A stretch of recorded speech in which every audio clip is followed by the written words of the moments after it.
Halo para pendengar, dimanapun kalian berada. Beberapa waktu lalu ada seseorang yang bertanya melalui Saweria, kenapa Spirited Away bisa jadi satu-satunya anime yang memenangkan piala Oscar.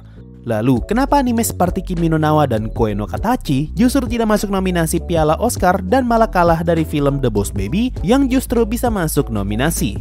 Nah, di video ini gue akan mencoba mengumpulkan data dan argumen untuk bisa menjawab pertanyaan tadi. Tapi sebelum kita mulai, gue bakal menyebutkan beberapa judul anime yang berhasil masuk nominasi Piala Oscar sampai saat ini. Academy Awards atau Piala Oscar pertama kali digelar pada bulan Mei 1929 dan nominasi untuk film animasi terbaik baru saja muncul di tahun 2001.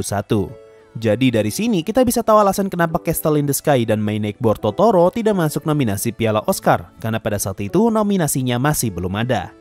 Nah, semenjak tahun 2001, ada sekitar 7 anime movie yang sudah masuk nominasi, yaitu Spirited Away pada tahun 2002, Howl's Moving Castle pada tahun 2005, The Wind Rises pada tahun 2013, The Tales of Princess Kaguya pada tahun 2014, When Marnie Was There tahun 2015, Red Turtle 2016, dan Mirai no Mirai 2018.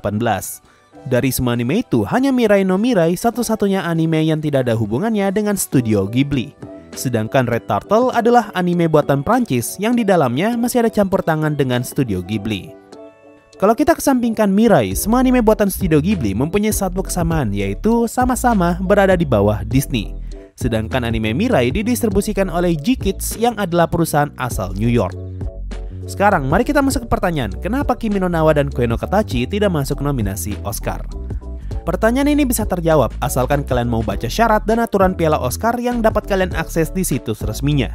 Aturan ini mungkin saja berbeda setiap tahunnya. Gue udah coba nyari aturan yang digunakan Oscar 2018, tapi nggak nemu sama sekali. So, gue bakal gunain aturan untuk Oscar yang terbaru aja, yaitu Oscar 2022. Buat yang nggak tahu, Koe no Katachi dan Kimi no Na wa sama-sama rilis pada tahun 2016 di Jepang. Tapi kedua film itu baru bisa rilis secara resmi di Amerika pada tahun 2017. Makanya kedua anime ini sering dibanding-bandingkan dengan The Boss Baby yang berhasil masuk nominasi di tahun 2017. Nah, alasan kenapa perilisan di Amerika itu penting karena salah satu syarat bagi film animasi untuk masuk nominasi adalah film itu haruslah rilis di bioskop Los Angeles pada tahun nominasi tersebut. Jadi, kalau mau masuk nominasi di tahun 2018, maka film itu harus rilis di bioskop Los Angeles pada tahun 2018 juga. Secara spesifik harus di Los Angeles dan bukan Amerika. Contoh seperti anime The Red Turtle yang rilis resmi di bioskop Amerika pada tahun 2017. Tapi anime ini sempat rilis di bioskop Los Angeles pada tahun 2016. Makanya anime ini bisa masuk nominasi Oscar di tahun 2016. Nah, melihat kedua anime itu yang sempat rilis di Amerika pada tahun 2017, maka harusnya Koe no Katachi dan Kimi no Na wa sudah memenuhi syarat untuk masuk nominasi di tahun 2017. Tapi masih ada beberapa syarat lain yang harus dipenuhi dan salah satunya yaitu sang produser atau distributor dari film tersebut harus mau mendaftarkan filmnya secara resmi untuk mengikuti nominasi Piala Oscar. Dari sini kita bisa tahu alasan kenapa mayoritas anime yang masuk nominasi adalah film-filmnya Ghibli, karena Disney selaku distributor film Ghibli di Amerika telah mendaftarkan film-film itu ke dalam nominasi Oscar. Nah, buat yang nggak tahu, Kimi no Na wa didistribusikan masuk ke Amerika oleh Fun Animation dan Koe no Katachi didistribusikan masuk ke Amerika oleh Eleven Arts. Jadi kemungkinan alasan kenapa Koe no Katachi dan Kimi no Na wa nggak masuk nominasi Piala Oscar karena distributor mereka tidak ikutan mendaftar. Malah mungkin saja Fun Animation dan Eleven Arts adalah tipe distributor yang tidak begitu peduli dengan nominasi Oscar, makanya mereka tidak tertarik untuk mendaftar. Tapi ternyata asumsi itu keliru karena pada tanggal 7 November 2016 muncul sebuah postingan di situs resmi Fun Animation yang berjudul film Makoto Shinkai Your Name secara resmi telah masuk daftar pertimbangan untuk Oscar ke-89 alias Oscar di tahun 2016. Tapi karena anime Kimi no Na wa baru bisa rilis di Amerika pada tahun 2017, jadinya Kimi no Na wa masuk daftar pertimbangan untuk Oscar ke-90 alias Oscar di tahun 2017. Nah, dengan adanya berita ini, kita setidaknya tahu kalau Fun Animation tertarik untuk mendaftarkan Kimi no Na wa ke dalam nominasi Oscar. Cuma melihat Kimi no Na wa yang ternyata gagal masuk nominasi di tahun 2017, ini menjadi pertanda kalau Kimi no Na wa ternyata dianggap tidak cocok untuk masuk nominasi Oscar. Alasannya apa? Kita sama-sama tidak tahu jawaban pastinya. Kalau dari beberapa video dan artikel yang gua baca, mayoritas melontarkan argumen yang mirip, yaitu orang-orang barat masih memandang industri animasi dengan sebelah mata, di mana bagi mereka animasi adalah film untuk anak-anak. Apalagi mayoritas dari mereka tumbuh dan besar dengan animasi buatan Disney, sehingga ketika ngomongin film animasi, maka patokan mereka tidak akan jauh dari film buatan Disney. Nah, para pemilih nominasi Oscar bukanlah orang sembarangan dan mereka harus menjadi bagian dari member atau anggota dari organisasi yang disebut The Academy of Motion Picture Arts and Science yang disingkat jadi AMPAS. Karena mayoritas dari mereka adalah orang-orang yang telah lama berada dalam industri film dan sudah pasti mayoritas berasal dari Hollywood, maka sangat wajar kalau salah satu asumsi kenapa Kimi no Na wa gagal masuk nominasi Oscar karena mayoritas pemilih pada saat itu mungkin saja belum pernah nonton Kimi no Na wa dan lebih familiar dengan film animasi barat seperti Coco dan The Boss Baby. Senada dengan asumsi tadi, gue nemu sebuah artikel dari HollywoodReporter.com yang berisi wawancara dengan anggota akademi di tahun 2014. Pada bagian Best Animated Feature, ada sekitar 7 orang yang ditanya dan mayoritas dari mereka memutuskan untuk tidak memilih karena tidak menonton semua film tersebut. Nah, meskipun ini adalah informasi dari tahun 2014, tapi setidaknya kita mendapatkan gambaran kalau para pemilih nominasi Oscar belum tentu menonton semua film yang masuk calon nominasi. Sehingga ini bisa memperkuat asumsi kalau mungkin saja pada saat itu, mayoritas pemilih belum pernah nonton bahkan mendengar tentang Koe no Katachi ataupun Kimi no Na wa. Oke, selesai dengan pertanyaan itu, sekarang kita pindah ke pertanyaan berikutnya. Kenapa sih Spirited Away bisa jadi satu-satunya anime yang berhasil memenangkan piala Oscar? Apa spesialnya anime ini? Nah, pada tahun 2002, Spirited Away berhasil masuk dalam nominasi Best Animated Feature dengan pesaingnya pada saat itu adalah Ice Age, Lilo and Stitch, Spirit Stallion of the Cimarron, dan Treasure Planet.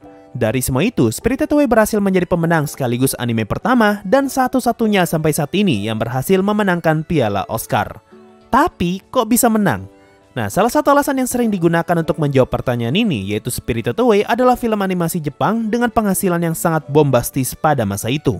Cuma gua rasa argumen itu nggak begitu valid, apalagi kalau kita ngeliat kondisi saat ini. Contoh seperti Kimi no Na wa dan Kimetsu no Yaiba Mugen Train, yang juga sama-sama berhasil mencetak rekor dengan penghasilan melebihi Spirited Away. Tapi nyatanya kedua anime itu malah nggak masuk nominasi Oscar. Jadi, besar kecilnya penghasilan suatu film animasi sepertinya bukan jadi patokan apakah animasi tersebut akan menang atau bahkan sekedar masuk ke dalam nominasi Oscar. Cuma mungkin saja pada saat itu penghasilan mungkin saja memang jadi salah satu faktor pertimbangan. Nah, kalau kita kesampingkan faktor penjualan atau penghasilan, rata-rata argumen yang ngejelasin kenapa Spirited Away bisa menang pasti selalu punya koneksi dengan animasi Disney. Dimana pada saat itu banyak orang yang merasa kalau Spirited Away terasa sangat familiar dengan film-film klasik Disney, sehingga faktor nostalgia dan kedekatan ngebuat banyak orang lebih cenderung untuk memilih Spirited Away. Bahkan dalam artikel New York Times disebutkan kalau Spirited Away adalah sebuah mahakarya yang dapat disandingkan dengan film Disney klasik pada masa 30 dan 40-an. Nah, kalau kita hubungkan dengan penjelasan sebelumnya di mana rata-rata pemilih nominasi adalah orang yang lebih familiar dengan animasi buatan Disney, maka sangat wajar jika Spirited Away mempunyai kemungkinan menang yang sangat besar karena dianggap mirip seperti film-film Disney pada era keemasannya. Oke, itu tadi jawaban yang bisa gue kumpulkan jika kalian bertanya kenapa Spirited Away bisa menang Oscar dan kenapa anime lain sangat sedikit yang bisa masuk nominasi. Tapi sepertinya ya asumsi gua, kayaknya Jepang juga nggak terlalu peduli deh dengan piala Oscar. Karena buktinya tanpa masuk Oscar pun Kimi no Na wa dan Kimetsu no Yaiba Mugen Train berhasil melewati penghasilan dari Spirited Away. Jadi mungkin mendapatkan penghargaan Oscar bukanlah hal yang penting-penting amat bagi mereka. Mungkin itu saja untuk video kali ini, makasih semua yang sudah mendengarkan sampai di titik ini. Sampai jumpa di video berikutnya, dan bye-bye. Sebelum masuk Saweria, gue ucapkan terima kasih banyak untuk para petualang Adamantite di bulan ini, yaitu Elino Savelli, Nigra Defense, Fieri J, Yosep Rafael Andre, Zanak, dan juga fanboy garis keras Nobita dan One Piece. Yo, waktu Saweria ada dari Rahmat. Sensei arti kalimat dia dasarnya adalah anak yang baik, namun akan lebih baik jika dia lebih berterima kasih. Di volume 3 chapter 3 itu apa? Kalimat yang lu maksud ini sebenarnya salah translasi karena harusnya dia adalah anak yang tulus, cuma akan lebih baik jika dia lebih terbuka. Kalimat ini dilontarkan Albedo kepada Mare yang pada saat itu terkesan masih kikuk dan sangat penurut. Ada dari Yu, tetap semangat Min, Nur. Ada dari Shoya Ishida, maaf dikit doang, gak apa-apa. Ada dari Endah Priyutomo, tanggal muda bang, hehe, mantap. Ada dari Kapten Duran, bang main game seal online gak? Kagak.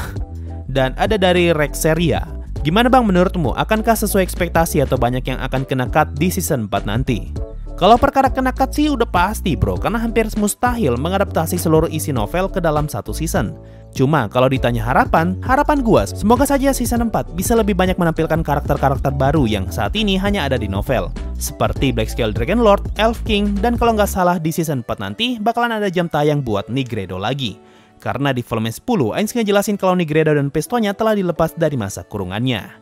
Nah, kalau bicara tentang pemotongan, gue justru lebih khawatir dengan versi movie-nya nanti, yang sangat berpotensi terkena cut habis-habisan karena ingin mengadaptasi 2 novel ke dalam satu movie. So itu tadi dari Saweria, makasih semuanya sudah donasi dan gabung jadi membership. Thanks a lot and bye-bye.